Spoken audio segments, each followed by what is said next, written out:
Hello guys, അപ്പോൾ നമുക്കിന്നൊരു healthy cake ഉണ്ടാക്കിയാലോ?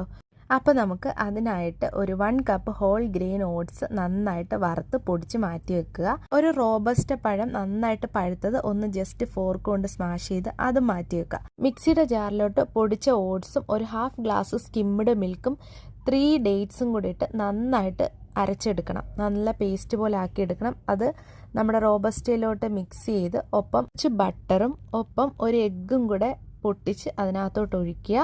എന്നിട്ട് ചെറുതായിട്ടൊന്ന് മിക്സ് ചെയ്യണം കേട്ടോ. അതൊന്ന് മിക്സ് ആക്കിയിട്ട് അതിനകത്ത് നമുക്ക് 1/4 ടീസ്പൂൺ ബേക്കിംഗ് സോഡയും 1/4 ടീസ്പൂൺ ബേക്കിംഗ് പൗഡറും ഒപ്പം വാനില എസൻസും കൂടെ ചേർത്ത് നന്നായിട്ട് മിക്സ് ചെയ്യുക.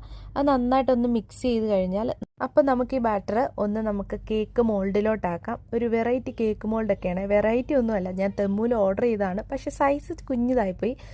എന്താണെങ്കിലും ഇതിൽ പരീക്ഷിക്കാമെന്ന് വിചാരിച്ചു. അപ്പോൾ അതിലോട്ട് ഒഴിച്ചു കൊടുത്തിട്ട് ഒന്ന് ജസ്റ്റ് ടാപ്പ് ചെയ്യണം. ഒരു എയറൊക്കെ ഉണ്ടെങ്കിൽ പോകാൻ വേണ്ടിയിട്ടാണ്. 2 എണ്ണം ഞാൻ മേടിച്ചായിരുന്നു, ഒന്ന് റൗണ്ടും ഒന്ന് ഹാർട്ട് ഷേപ്പിൻ്റെ. അത് കഴിഞ്ഞ് ഇതിൻ്റെ മുകളിലോട്ട് നമ്മൾ ക്രഷ് ചെയ്ത നട്ട്സിൻ്റെ പൊടിയൊക്കെ ഒന്ന് ഇട്ട് കൊടുത്തു. അത് കഴിഞ്ഞ് നേരെ എയർ ഫ്രയറിലോട്ട് കയറ്റി 200 ഡിഗ്രി സെൽഷ്യസിൽ ഞാനൊരു 50 മിനിറ്റ്സ് വെച്ച് ബേക്ക് ചെയ്തു. ഫസ്റ്റ് ടൈമാണ് ഞാൻ എയർ ഫ്രയറിൽ ബേക്ക് ചെയ്യുന്നത്. സംഭവം എന്താണെങ്കിലും സൂപ്പറായിട്ട് വന്നു. ഞാൻ പ്രതീക്ഷിച്ചതിലും നല്ലതായിട്ട് എനിക്ക് കിട്ടി. ചൂടൊന്ന് മാറിയതിന് ശേഷം ഞാൻ ഈ മോൾഡിൽ നിന്ന് ഇത് ഇളക്കിയെടുത്തു. ഇത് ഇളക്കാനും എളുപ്പമാണ് കേട്ടോ, കാരണം ഇതിൻ്റെ അടിയിൽ അതൊന്ന് തട്ടി കൊടുത്താൽ മതി, അപ്പം തന്നെ ഇളകി വരും. അപ്പോൾ സംഭവം എന്താണെങ്കിലും സൂപ്പറായിരുന്നു ഗൈസ്. നല്ല സോഫ്റ്റ് ആയിരുന്നു, ടേസ്റ്റി ആയിരുന്നു.